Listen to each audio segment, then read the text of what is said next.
Good morning बेटा। ਆਪਾਂ chapter ਸ਼ੁਰੂ ਕੀਤਾ ਹੋਇਆ ਸੀਗਾ cell structure and function that is cell ਦਾ ਯੂਨਿਟ ਆਫ ਲਾਈਫ। ਸੋ ਆਪਾਂ ਇਹਦੇ ਕੁਝ ਚੀਜ਼ਾਂ ਪੜ੍ਹੀਆਂ ਹੋਈਆਂ like what is cell, cell theory and overview of the cell.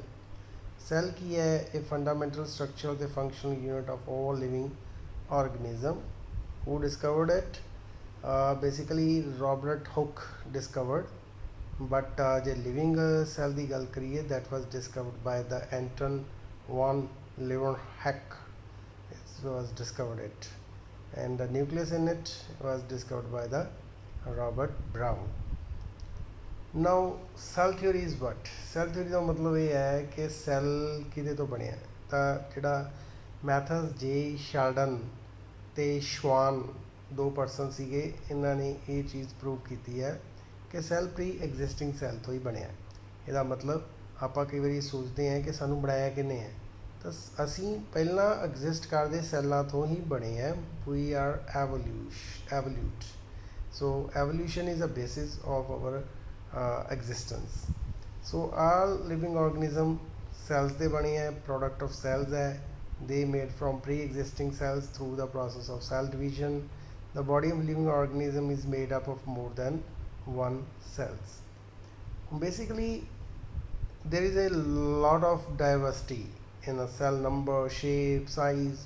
ਤਾਂ ਹੁਣ classification ਆਪਾਂ ਕਿਸ basis ਤੇ ਕਰਦੇ ਹਾਂ? ਦੋ ਤਰ੍ਹਾਂ ਦੇ organism ਆਪਣੇ ਕੋਲ। one is called unicellular organism, second is called multicellular organism with single cell capable of independent existence and carries all functions like digestion, excretion, respiration, growth and reproduction. That is called a unicellular organism. ਇਹਦੇ 'ਚ ਆ ਜਾਂਦੇ ਆ amoeba, ਯੂਗਲੀਨਾ, ਹੈ ਨਾ। The multicellular organism, the organism which have more than one type of cells is called multicellular organism. The cell in multicellular organism, the shape, size that is different ਕਿਹਦੇ basis ਤੇ ਹੈ? ਉਹਨਾਂ ਦੇ ਫੰਕਸ਼ਨ ਦੇ। ਜਿਹੋ ਜਿਹੇ ਕੰਮ ਹੋਣਗੇ ਉਹੋ ਜਿਹਾ ਸੈੱਲ ਮੋਡੀਫਾਈ ਹੋ ਜਾਏਗਾ। ਹੁਣ ਸ਼ੇਪ ਦੇ ਬੇਸ 'ਤੇ ਗੱਲ ਕਰੀਏ ਤਾਂ ਲੋਟ ਆਫ ਸ਼ੇਪਸ ਲਾਈਕ ਪੈਰਨਕਾਈਮਾ, ਪੋਲੀਹੈਡਰੋ ਮੀਨ ਕਈ ਸ਼ੇਪਸ। ਉਹਦੇ 'ਚ ਉਹਦੀ ਕੋਈ ਪਰਟੀਕੂਲਰ ਸ਼ੇਪ ਨਹੀਂ ਹੈਗੀ ਪੋਲੀਹੈਡਰਾ ਦੇ ਵਿੱਚ, ਤਾਂ ਉਹ ਇਸ ਤਰ੍ਹਾਂ ਦੇ ਸੈਲਸ ਹੁੰਦੇ ਆ। ਦੀਜ਼ ਆਰ ਪੋਲੀਹੈਡਰਾ, ਠੀਕ ਹੈ। ਸੋ ਸਕਲੀਰਨ ਕਾਈਮਾ, spindle shaped cell and provide mechanical support. Nerve cell, elongated cell conducting nerve impulse। RBCs किस तरह ਦੇ ਹੁੰਦੇ ਆ? ਬਾਈਕਨਕੇਵ, ਠੀਕ ਹੈ। ਬਾਈਕਨਕੇਵ ਸੈੱਲ ਜਿਹੜੇ ਆ ਉਹ RBC ਇਸ ਤਰ੍ਹਾਂ ਦੇ ਸਾਡੇ that type of the cells, biconcave cell. ਇਸ ਤੋਂ ਇਲਾਵਾ ਆ ਜਾਂਦਾ ਹੈ ਮਸਲ ਸੈੱਲ ਇਸ ਤਰ੍ਹਾਂ ਦੇ ਹੁੰਦੇ ਆ। So these are muscle cells, ठीक है। So these are various shapes of cells in our body. You can see this is parenchyma cell, this one this is parenchyma cell। ਤਾਂ ਇਹ plant ਦੇ ਵਿੱਚ ਹੁੰਦੇ ਆ, leaf, stem and everywhere। This is muscle cell like a fibers like that, it's called muscle fiber। and this is a nerve cell। ਹੁਣ nerve cell ਦਾ case ਦੇਖੋ ਕਿ ਕਿਹੋ ਜਿਹਾ ਲੱਗ ਰਿਹਾ ਹੈ। ਤਾਂ ਉੱਪਰ ਜਿਹੜਾ ਨਰਵ ਦੇ ਉੱਪਰ ਕੀ ਹੈ? that is a dendrite, and this is a dendrite, and this is action, and this one is called synapse, ਠੀਕ ਹੈ। ਟਰਮੀਨਲ ਐਕਸ਼ਨ ਵੀ ਬੋਲ ਦਿੰਦੇ ਇਹਨੂੰ। ਸੋ ਇਹ ਸੈਨੈਪਸਿਸ ਹੈ, ਇੱਥੇ ਜੋੜ ਹੁੰਦਾ ਹੈ ਨੈਕਸਟ ਨਰਵਸ ਦਾ। ਇਸੇ ਤਰ੍ਹਾਂ ਆ ਬਾਈਕਨਕੇਵ RBCs ਬਣ ਗਏ, and this is a sclerenchyma. So these are various type of cell in living organism. ਉਸ ਤੋਂ ਬਾਅਦ ਇਹਦੇ ਸਾਈਜ਼ਿਸ ਦੀ ਗੱਲ ਕਰੀਏ ਤਾਂ 1 ਸੈਂਟੀਮੀਟਰ ਲੈ ਕੇ 10 millimeter, that is very small in size। smallest ਜਿਹੜਾ ਸੈੱਲ ਹੈ that is PPLO, which is called a pneumonia like pleuropneumonia like organism। ਤੇ ਲਾਰਜੈਸਟ ਸੈੱਲ ਆਪਣੇ ਕੋਲ ਐਗ ਹੁੰਦਾ ਆਸਟ੍ਰਿਚ ਦਾ, ਹੈ ਨਾ। ਬੈਕਟੀਰੀਆ ਜਿਹੜਾ ਉਹਦਾ ਸਾਈਜ਼ 0.1 to 0.5 ਮਿਲੀਮੀਟਰ ਹੁੰਦਾ ਹੈ, 10⁻⁶ ਮੀਟਰ। ਸਕਲੀਨਕਾਈਮਾ ਫਾਈਬਰ ਜਿਹੜੇ ਆ ਉਹ ਅਪ ਟੂ 60 ਸੈਂਟੀਮੀਟਰ ਲੈਂਥ ਦੇ ਹੋ ਸਕਦੇ ਆ। 60 ਸੈਂਟੀਮੀਟਰ ਦਾ ਮਤਲਬ 2 ਫੁੱਟ ਦੇ ਹੋ ਗਏ, ਬਹੁਤ ਲੰਬੇ ਸੈੱਲ ਹੋ ਗਏ। ਹੁਣ ਗੱਲ ਕਰੀਏ cell structure and function the. Cell has non-living outer layer called cell wall, found only in plant cells. Cell wall ਤੇ cell membrane, these two type of membrane found in living organism. ਜੇ ਆਪਾਂ animal ਦੀ ਗੱਲ ਕਰੀਏ ਤਾਂ ਉਹਨਾਂ 'ਚ ਸਿਰਫ ਤੇ ਸਿਰਫ ਪਲਾਜ਼ਮਾ ਮੈਂਬਰੇਨ ਔਰ ਸੈੱਲ ਮੈਂਬਰੇਨ ਹੁੰਦੀ ਹੈ। ਜੇ ਪਲਾਂਟ ਦੇ ਵਿੱਚ ਗੱਲ ਕਰੀਏ ਤਾਂ ਉਹਦੇ 'ਚ ਪਲਾਜ਼ਮਾ ਮੈਂਬਰੇਨ ਵੀ ਹੁੰਦੀ ਹੈ ਤੇ ਸੈੱਲ ਵਾਲ ਵੀ ਹੁੰਦੀ ਹੈ। ਸੋ below the cell wall is cell membrane. Cell membrane includes protoplasm. Now what is the protoplasm? Protoplasm is cytoplasm plus nucleoplasm, that is called protoplasm. So ਇਹ ਜਿਹੜਾ semi fluid matrix ਹੈ that called cytoplasm and large membrane bound structure called nucleus. Nucleoplasm ਤੇ nucleus ਕਹਿ ਲਓ ਤੇ cytoplasm ਮਿਲ ਕੇ ਬਣਾਉਂਦੇ ਆ protoplasm. Cytoplasm has many membrane bound organelle. ਇਹਦੇ 'ਚ ਕੀ ਹੁੰਦਾ endoplasmic reticulum, ਤਾਂ endoplasmic reticulum ਇਸ ਤਰ੍ਹਾਂ ਦੇ ਹੁੰਦੇ ਆ। these type of organelle.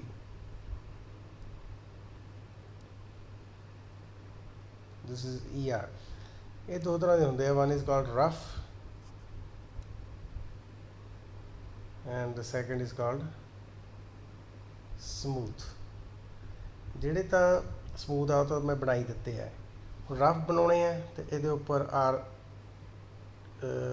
Ribosomes ਲਗਾ ਦਿਓ, so that becomes rough organelles. ਉਸ ਤੋਂ ਬਾਅਦ ਆਉਂਦੇ ਆ Golgi bodies, mitochondria, plastid and vacuoles. Golgi bodies ਵੀ ਜਿਹੜੇ ਆ ਆਪਣੇ ਕੀ ਉਹਨੂੰ ਕਹਿੰਦੇ ਆ ਆਪਾਂ ਕਿ ਫਲੂਇਡਸ ਵਗੈਰਾ ਬਣਾਉਣ ਦੇ ਕੰਮ ਆਉਂਦੇ ਆ। ਬੋਡੀ ਦੇ ਵਿੱਚ ਆਪਣੇ ਮਿਊਕਸ ਬਣਦਾ, ਹੋਰ ਟਿਸ਼ੂ ਫਲੂਇਡ ਬਣਦੇ ਆ, ਉਹ ਗੋਲਜੀ ਬੋਡੀਜ਼ ਬਣਾਉਂਦੇ ਆ। Mitochondria, plastid, vacuoles, so these have non-membrane bound structures which is ribosomes and centrosomes. ਕੁਝ ਇਹੋ ਜਿਹੇ organelle ਹੈ ਜਿਨ੍ਹਾਂ 'ਚ ਕੋਈ ਮੈਂਬਰੇਨ ਬਾਉਂਡ ਨਹੀਂ ਹੁੰਦੀ। ਸਾਈਟੋਪਲਾਜ਼ਮ ਵਿਦਾਊਟ ਸੈੱਲ organelle ਨੂੰ ਅਸੀਂ ਸਾਈਟੋਸੋਲ ਬੋਲਦੇ ਹਾਂ, ਜਿਨ੍ਹਾਂ ਦੇ ਵਿੱਚ ਕੋਈ ਵੀ organelle ਨਹੀਂ ਹੁੰਦਾ ਤਾਂ ਉਸ ਤਰ੍ਹਾਂ ਦੇ ਸਾਈਟੋਪਲਾਜ਼ਮ ਨੂੰ ਸਾਈਟੋਸੋਲ ਬੋਲਿਆ ਜਾਂਦਾ ਹੈ। so this is a typical animal cell you can see. so lot of things you can see in the animal cell. Which are these organelle? First of all, this pink shaped organelle is called endoplasmic reticulum. It is a rough because you can see small dot of ribosomes over its surface. Second is mitochondria. Mitochondria is a energy house. It is called energy house, power house ਵੀ ਬੋਲ ਦਿੰਦੇ ਇਹਨੂੰ, power house, energy house. This is nucleus, this is spindles, centriole ਜਿਹਨੂੰ ਬੋਲਦੇ ਆ, cell division ਦੇ ਦੌਰਾਨ ਕੰਮ ਆਉਂਦਾ ਹੈ, ਠੀਕ ਹੈ। and this small portion in the nucleus is called nucleolus. okay, ਇਸ ਤੋਂ ਇਲਾਵਾ these are the several small pores in the nucleus membrane which is called nuclear pore, and this pink shape or colored membrane which is called nuclear envelope. That's it. And this blue color or dark blue color membrane is called plasma membrane. That's it. These are the lysosomes. ठीक है, ਇਸ ਤੋਂ ਇਲਾਵਾ ਕੁਝ microtubules ਹੁੰਦੀਆਂ, this one it's a hidden, these are the microtubules. Now what is the difference between the plant cell and animal cell? You can see both type of cells are shown here. So plant cell, the cell wall ਸਭ ਤੋਂ ਪਹਿਲੀ ਚੀਜ਼ ਹੈ ਜਿਹੜੀ ਉਹ plant cell 'ਚ present ਹੁੰਦੀ ਹੈ, ਬਟ ਜਿਹੜੀ ਸੈੱਲ ਮੈਂਬਰੇਨ ਹੈ ਉਹ ਐਨੀਮਲ ਸੈੱਲ ਦੇ ਵਿੱਚ ਸਿਰਫ ਸੈੱਲ ਮੈਂਬਰੇਨ ਹੁੰਦੀ ਹੈ, ਉਹਦੇ 'ਚ ਸੈੱਲ ਵਾਲ ਨਹੀਂ ਹੁੰਦੀ। ਇਸ ਤੋਂ ਇਲਾਵਾ ਪਲਾਂਟ ਸੈੱਲ ਦੇ ਵਿੱਚ ਕਲੋਰੋਪਲਾਸਟ ਹੁੰਦਾ ਹੈ, ਜੇ ਆਪਾਂ ਇੱਧਰ ਗੱਲ ਕਰੀਏ, ਇੱਧਰ क्लोरोप्लास्ट एनिमल सेल 'ਚ नहीं ਹੁੰਦਾ। ਇੱਥੇ सेंट्रोसोम विद सेंट्रियोल ਹੁੰਦਾ, लाइसोसोम ਹੁੰਦੇ, फ्लैजिला ਹੁੰਦੇ ਆ। And one distinguished feature of plant and animal cell is the presence of this largest vacuole, and that is 90% space is to be occupied by the vacuole, है ना? And its outer surface is known as tonoplast। जो surface ਦੀ अपनी vacuole ਦੀ membrane ਹੁੰਦੀ ਆ outermost, this is called tonoplast। now component of cell, ਆਪਾਂ ਸਾਰੇ ਇਹਨੂੰ overview ਕਰ ਲੈਂਦੇ ਹਾਂ। ਤਾਂ ਫਸਟ ਆ ਗਿਆ cell membrane, cytoplasm, nucleus, these are the important component of the cell। Cytoplasm ਦੇ ਵਿੱਚ ਅੱਗੇ ਕੀ ਆ ਜਾਂਦਾ, ਸੈੱਲ ਆਰਗਨੈਲੀ ਆ ਜਾਂਦੇ ਆ ਜਾਂ ਸੈੱਲ ਇਨਕਲੂਜਨ ਆ ਜਾਂਦੇ ਆ। ਹੁਣ ਸੈੱਲ ਆਰਗਨੈਲੀ ਮੇਨ ਕਿਹੜੇ ਆ, ਜਿਹੜੇ ਮੈਂਬਰਨ ਬਾਉਂਡ ਹੈ, ਐਂਡੋਪਲਾਜ਼ਮਿਕ ਰੈਟੀਕੂਲਮ, ਗੋਲਜੀ, ਮਾਈਟੋਕੌਂਡਰੀਆ, ਪਲਾਸਟਿਡ, ਠੀਕ ਹੈ। ਇਹ ਸਾਰੇ ਦੇ ਸਾਰੇ ਮੈਂਬਰਨ ਬਾਉਂਡ ਹੈ, ਲਾਈਸੋਸੋਮ, ਠੀਕ ਹੈ। And out of these 2 star shown, lysosome ਸਿਰਫ ਐਨੀਮਲ ਸੈੱਲ ਦੇ ਵਿੱਚ ਹੁੰਦੇ ਆ ਅਤੇ ਪਲਾਸਟਿਡ ਸਿਰਫ ਪਲਾਂਟ ਸੈੱਲ ਦੇ ਵਿੱਚ। ਇਸ ਤੋਂ ਇਲਾਵਾ ਨੋਨ ਮੈਂਬਰਸ ਬਾਉਂਡ ਆਰਗਨੈਲੀ ਵੀ ਹੁੰਦੇ ਆ, that is ribosomes, cytoskeleton and centrioles. That's various function. Ribosome ਨੂੰ ਅਸੀਂ ਪ੍ਰੋਟੀਨ ਫੈਕਟਰੀ ਬੋਲਦੇ ਹਾਂ। ਸੈਂਟਰੀਓਲਸ ਜਿਹੜੇ ਆ ਸੈੱਲ ਡਿਵੀਜ਼ਨ ਦੇ ਦੌਰਾਨ ਕੰਮ ਆਉਂਦੇ ਆ। ਉਸ ਤੋਂ ਬਾਅਦ ਸੈੱਲ ਇਨਕਲੂਜਨ, ਤਾਂ ਸੈੱਲ ਦੇ ਵਿੱਚ ਕੀ ਕੁਛ ਹੈਗਾ, ਦੈਟ ਇਜ਼ ਸਟੋਰੇਜ ਪ੍ਰੋਡਕਟ, ਜਿਵੇਂ ਸਟਾਰਚ ਦੀ ਫਾਰਮ 'ਚ ਫੈਟ, ਆਇਲ, ਪ੍ਰੋਟੀਨ। ਸਕਰੀਸ਼ਨ ਕਰਦਾ ਸੈੱਲ ਕੀ, enzyme, hormone, pigment, ਐਲਕੋਲਾਈਡਸ, raisins, plant ਦੇ ਵਿੱਚ ਰੇਜ਼ਨ ਹੁੰਦੇ ਜਦੋਂ ਗੂੰਦ ਬਣਦੀ ਆ, ਗਮਸ। ਐਕਸਕ੍ਰੀਟਰੀ ਪ੍ਰੋਡਕਟਸ ਲਾਈਕ ਇਨਆਰਗੈਨਿਕ ਸਾਲਟ ਆਪਾਂ ਐਕਸਕ੍ਰੀਟ ਕਰਦੇ ਹਾਂ, ਲੇਟੈਕਸ ਪਲਾਂਟ ਕਰਦੇ ਆ, ਟੈਨਿਨ ਲੈਦਰ ਚੋਂ ਨਿਕਲਦੀ ਹੈ, essential IELTS. these are the various component of the cell। now one by we will discuss about the various organelles। ਸਭ ਤੋਂ ਪਹਿਲਾਂ ਆ ਗਿਆ ਸੈੱਲ ਵਾਲ। ਆਊਟਰਮੋਸਟ ਲੇਅਰ ਹੈ, ਨੋਨ ਲਿਵਿੰਗ ਹੈ, ਰਿਜਿਡ ਹੈ, ਪਲਾਂਟ ਦੇ ਵਿੱਚ ਹੁੰਦੀ ਹੈ, ਲਿਵਿੰਗ ਨਹੀਂ ਹੁੰਦੀ, ਰਿਜਿਡ ਹੁੰਦੀ ਹੈ। ਜਾਂ ਬੈਕਟੀਰੀਆ ਸੈੱਲ ਦੇ ਵਿੱਚ, ਫੰਗਲ ਸੈੱਲ ਦੇ ਵਿੱਚ ਅਤੇ ਪਲਾਂਟ ਸੈੱਲ ਤਿੰਨਾਂ ਦੇ ਵਿੱਚ ਫਾਊਂਡ ਕਰਦੀ ਆ, ਪਲਾਂਟ ਹੋਵੇ, ਬੈਕਟੀਰੀਅਲ ਹੋਵੇ ਅਤੇ ਫੰਗਲ ਹੋਵੇ। ਪਰਮੀਏਬਲ, ਠੀਕ ਹੈ। ਜਿਵੇਂ ਪਲਾਜ਼ਮਾ ਮੈਂਬਰਨ ਜਾਂ ਸੈੱਲ ਮੈਂਬਰਨ ਸੀ ਸੈਮੀ ਪਰਮੀਏਬਲ ਸੀ, ਇਹ ਪਰਮੀਏਬਲ ਹੈ, allow everything to pass through it. Made up of cellulose, bacteria ਦੇ ਵਿੱਚ ਪੈਪਟਾਈਡੋਗਲਾਈਕਨ, ਫੰਗਸ ਦੇ ਵਿੱਚ ਕਾਈਟਨ। ਸੋ ਇਹ ਯਾਦ ਰੱਖਣਾ। ਫੰਕਸ਼ਨ ਕੀ ਹੈ, rigidity, mechanical support and protection. Cell membrane ਕੀ ਆ ਗਈ, ਪਲਾਜ਼ਮਾ ਮੈਂਬਰਨ, ਸਾਰੇ ਸੈੱਲ ਦੇ ਵਿੱਚ ਹੈ। Just below the cell wall in the plant cell, outermost membrane in the animal cell. Automatically ਕਿ ਪਲਾਂਟ ਸੈੱਲ ਦੇ ਵਿੱਚ ਜਿਹੜੀ ਸੈੱਲ ਵਾਲ ਹੈ ਉਹ ਜਸਟ ਬਿਲੋ ਹੁੰਦੀ ਆ ਕਿਹਦੇ, just below the present in the all cells, just below the cell wall in plant cells।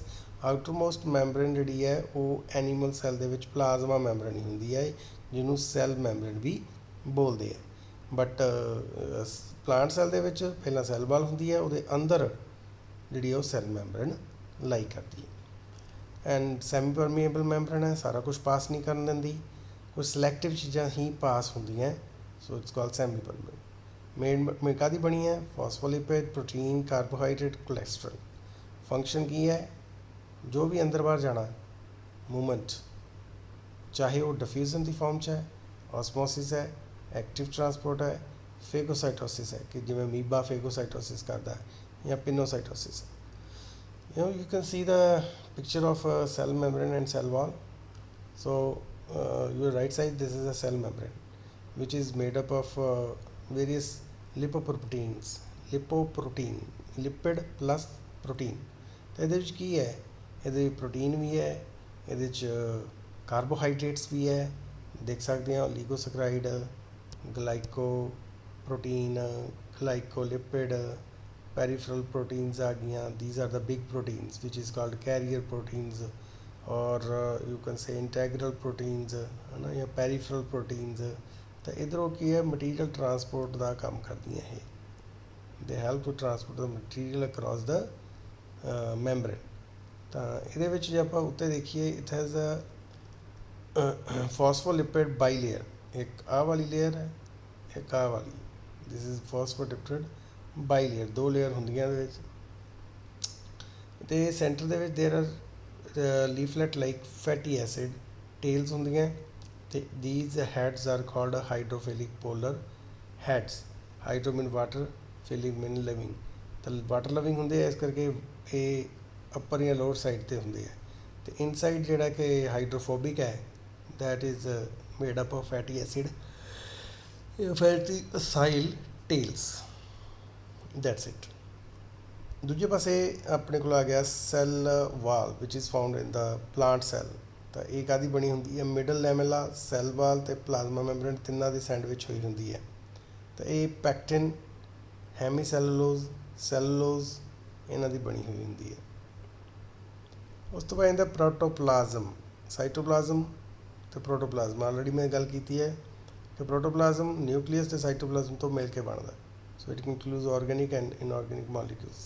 And cytoplasm is semi-fluid matrix present between the cell membrane and nuclear membrane. It has various living cell inclusion called cell organelle and non-living substance called ergastic substance. ਤਾਂ ਇਹ semi fluid, ਜਿਵੇਂ ਆਪਣਾ gel ਹੁੰਦਾ ਉਹਦੇ ਵਰਗਾ material ਹੁੰਦਾ, cell membrane ਤੇ nuclear membrane ਦੇ ਵਿਚਾਲੇ ਲਾਈ ਕਰਦਾ ਹੈ। ਤਾਂ ਆਹ ਆਪਣੇ ਕੋਲ ਆ ਜਾਂਦੀ ਹੈ ਸੈੱਲ ਮੈਂਬਰੇਨ ਤੇ ਆ ਜਾਂਦਾ ਨਿਊਕਲੀਅਸ। ਠੀਕ ਹੈ, ਇਹਦੇ ਵਿਚਾਲੇ ਆਹ ਸਾਰਾ ਸਾਈਟੋਪਲਾਜ਼ਮ ਹੈ। ਉਸ ਤੋਂ ਬਾਅਦ ਜਾਂਦਾ nucleus. Nucleus is brain of cell. ਠੀਕ ਹੈ, largest cell organelle present in eukaryotic cell. ਹੁਣ ਜੇ ਆਪਾਂ ਸਭ ਤੋਂ ਵੱਡਾ ਸੈੱਲ ਆਰਗੇਨੈਲੀ ਦੀ ਗੱਲ ਕਰੀਏ ਤਾਂ ਉਹ ਕੌਣ ਹੈ? ਨਿਊਕਲੀਅਸ ਹੈ। दिस वन ਸਫੈਰੀਕਲੀ ਹੁੰਦਾ, ਡਬਲ ਲੇਅਰ ਕਾਹਦੀ ਬਣੀ ਹੈ? ਐਂਡੋਪਲਾਜ਼ਮਿਕ ਰੈਟੀਕੂਲਮ ਦੀ। ਇਸ ਤਰੀਕੇ ਨਾਲ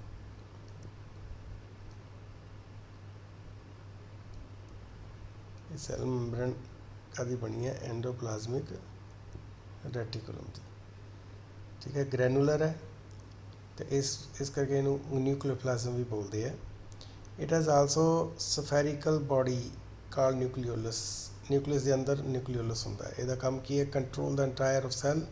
it contain genetic material DNA which regulates all metabolic activity of body. ਤਾਂ DNA ਦੇ ਵਿੱਚ ਹੁੰਦਾ, DNA ਦੇ ਵਿੱਚ ਜੀਨਸ ਹੁੰਦੀਆਂ, ਜੀਨਸ ਰੈਗੂਲੇਟ ਕਰਦੀਆਂ ਜਾਂ ਪ੍ਰੋਟੀਨ ਸਿੰਥਸਿਸ ਕਰਦੀਆਂ ਵਿਦ ਹੈਲਪ ਆਫ mRNA। ਤਾਂ ਉਹਦੇ ਤੋਂ ਗਾਂ ਜਿਹੜਾ ਫੰਕਸ਼ਨ ਹੈ ਜਾਂ ਫੰਕਸ਼ਨਲ ਐਕਟੀਵਿਟੀ ਹੈ, it's to be performed by the protein.